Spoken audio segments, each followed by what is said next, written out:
ఏదైతే GO number 3 విషయంలో ఈ కూటమి ప్రభుత్వం ఏ రకంగా ఎలక్షన్కి ముందు మోసం చేసింది, ఈరోజు ప్రభుత్వంలో వచ్చాక కూడా కళ్ళబొల్లి మాటలు చెప్తూ మోసం చేస్తుంది అన్న దాని మీద వివరణ ఇవ్వడం కోసం ఈరోజు ఈ ప్రెస్ మీట్ పెట్టడం జరిగింది.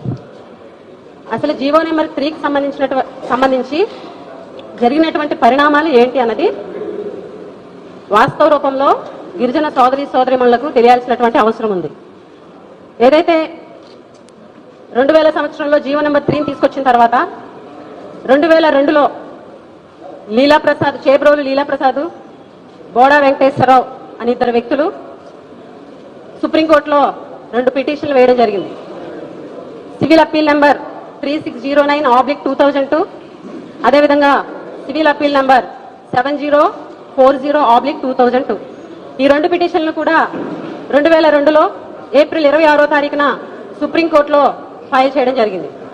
ఆ తర్వాత 18 సంవత్సరాల పాటు సుదీర్ఘ వాదనలు జరిగిన తర్వాత 2020 ఏప్రిల్ 22వ తారీఖున సుప్రీంకోర్టు జీవో నెంబర్ 3ని కొట్టివేయడం జరిగింది. జీవో నెంబర్ 3ని 2020లో కొట్టేసిన తర్వాత ఏదైతే ఈ కూటమిలో ఉన్నటువంటి నాయకులందరూ కూడా ఒక బ్యాడ్ ప్రాపగండాని గిరిజనులోకి తీసుకెళ్లడం మీరు అందరూ కూడా చూశారు. అయితే జీవో నెంబర్ 3ని సుప్రీంకోర్టు కొట్టిన తర్వాత వైఎస్ఆర్ కాంగ్రెస్ పార్టీ ప్రభుత్వానికి ముందున్నటువంటి ఆప్షన్ రివ్యూ పిటిషన్ అనేది వేయడం అనేది వైఎస్ఆర్ కాంగ్రెస్ పార్టీ ముందున్నటువంటి ఆప్షన్. ఏప్రిల్లో జీవో నెంబర్ 3ని కొట్టేస్తే జూన్ నెలలో ట్రైబల్ అడ్వైజరీ కౌన్సిల్ అంటే గిరిజన సలహా మండలి సమావేశమయ్యి ఒక రిజల్యూషన్ కూడా సలహా మండలి చేయడం జరిగింది. ఆ రిజల్యూషన్ లో రివ్యూ పిటిషన్ వేయాలి అని ఒకటి, అదేవిధంగా క్లాస్ 5(2) అనేది ప్రభుత్వానికి సజెస్ట్ చేస్తూ ఒక రిజల్యూషన్ చేయడం జరిగింది 2020 జూన్ 18వ తారీఖున 111వ AP tribal advisory council meeting సంబంధించినటువంటి రిజల్యూషన్ ఈరోజు ప్రెస్ వాళ్ళకు చూపించడం జరుగుతుంది. అయితే ఏప్రిల్లో సుప్రీంకోర్టు జీవో నెంబర్ 3ని కొట్టేస్తే జూన్ నెలలో టీఏసీ అనేది రిజల్యూషన్ చేస్తే జూలై నెలలో ఆంధ్రప్రదేశ్ ప్రభుత్వం సుప్రీంకోర్టులో రివ్యూ పిటిషన్ వేయడం జరిగింది. ఆ రివ్యూ పిటిషన్ డైరీ నెంబర్ 14598/2020 అనే రివ్యూ పిటిషన్ ని సుప్రీంకోర్టులో వేసిన తర్వాత సుప్రీంకోర్టు 2024 ఏప్రిల్లో సుప్రీంకోర్టు ఆ రివ్యూ పిటిషన్ ని కొట్టివేయడం జరిగింది. ఒక్క ఆంధ్రప్రదేశ్ ప్రభుత్వ రివ్యూ పిటిషన్ మాత్రమే కాదు, తెలంగాణ రివ్యూ పిటిషన్, అలాగే ప్రైవేట్ వ్యక్తులు వేసినటువంటి ఇంకొక 15 రివ్యూ పిటిషన్లు కూడా సుప్రీంకోర్టు కొట్టివేయడం జరిగింది. మేమంతా పరిశీలించాము కాబట్టి ఈ రివ్యూ పిటిషన్లు అన్నింటినీ కూడా కొట్టేస్తున్నాము అని చెప్పేసి సుప్రీంకోర్టు తీర్పు ఇవ్వడం జరిగింది. ఏదైతే కూటమి నాయకులు చేస్తున్నటువంటి అబద్ధపు ప్రచారం ఉందో,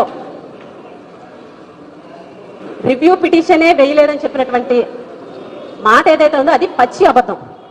ఈరోజు మేము డైరీ నెంబర్తో కలిపి సుప్రీంకోర్టు 2024లో కొట్టేసిందని చెప్పినటువంటి సుప్రీంకోర్టు ఆర్డర్ని కూడా ప్రెస్ ముఖంగా ఈ రాష్ట్రంలో ఉన్నటువంటి గిరిజన సోదరి వాళ్ళందరికీ కూడా మేము చూపిస్తున్నాం.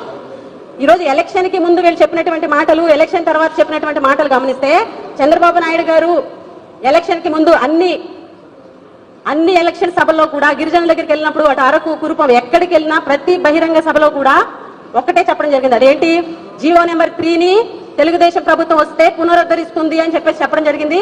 ఇంకొక మాట చెప్పారు, జీవో నెంబర్ 3ని జగన్ తీసేశారు, జీవో నెంబర్ 3ని వైఎస్ఆర్ కాంగ్రెస్ పార్టీ ప్రభుత్వం తీసేసిందని చెప్పి గిరిజనులకి ఎలక్షన్ ముందు తీసుకెళ్లినటువంటి మాట వాస్తవం అవునా కాదా?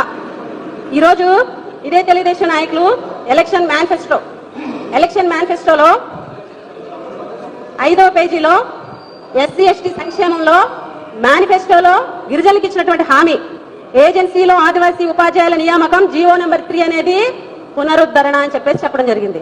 అలాగే వైసీపీ ప్రభుత్వం మీద నెట్టేస్తూ వైసీపీ ప్రభుత్వం తీసేసింది, జగన్ జీవో నెంబర్ 3ని తీసేశాడు అని చెప్పేసి కళ్ళబొల్లి మాటలు ఎలక్షన్ ముందు చెప్పి ఈరోజు అధికారంలోకి వచ్చిన తర్వాత మొన్న ఏజెన్సీ ఏరియాలోని స్వచ్ఛందంగా యువత అందరూ కూడా రోడ్డెక్కి జీవో నెంబర్ 3 విషయంలో 170 యాక్ట్ విషయంలో ప్రభుత్వాన్ని ప్రశ్నించిన తర్వాత పెద్ద ఎత్తున ఆ ర్యాలీలు సక్సెస్ అయిన తర్వాత 2 ఏళ్ల తర్వాత ఇప్పుడు కళ్ళు తెచ్చుకున్నటువంటి ప్రభుత్వం చంద్రబాబు నాయుడు గారు, అదేవిధంగా మంత్రి, అలాగే లా సెక్రటరీస్, అలాగే ట్రైబల్ వెల్ఫేర్ సెక్రటరీస్ అందరూ కలిపి చంద్రబాబు నాయుడు గారి దగ్గర మీటింగ్ పెట్టడం జరిగింది, సమీక్షా సమావేశం.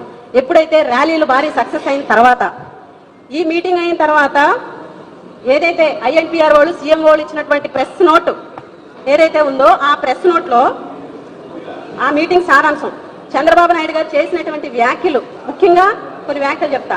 దాదాపు 20 ఏళ్ల అమల్లో ఉన్నటువంటి ఈ ఉత్తర్వును గత ప్రభుత్వం నిర్లక్ష్యం చేసింది. నాటి ప్రభుత్వం ఈ అంశంపై బలమైన వాదనలు వినిపించకపోవడం వల్ల సుప్రీంకోర్టు 2020 ఏప్రిల్ 22న కొట్టేసింది అని. అంటే వీళ్ళ ప్రభుత్వం వచ్చిన తర్వాత వీళ్ళు ఇప్పుడు జీవో నెంబర్ 3కి సాకులు చెప్పడం కోసం ఇప్పుడు సుప్రీంకోర్టు కొట్టేసింది అని చెప్పి వాస్తవాలు మాట్లాడుతున్నారు. ఎలక్షన్ కి ముందు జగన్ తీసేశాడు, జీవో నెంబర్ 3 జగన్ ప్రభుత్వంలో పోయింది అని చెప్పినటువంటి వీళ్ళు ఈ రోజు సుప్రీంకోర్టు కొట్టేసిందని చెబుతూ వైఎస్ఆర్ కాంగ్రెస్ పార్టీ ప్రభుత్వం సరైన వాదనలు వినిపించలేదు అని చెప్పడం జరిగింది. మరిన్ని వీడియోల కోసం మన సిద్ధం స్టూడియోస్ ఛానల్ సబ్స్క్రైబ్ చేయండి. జై జగనన్న.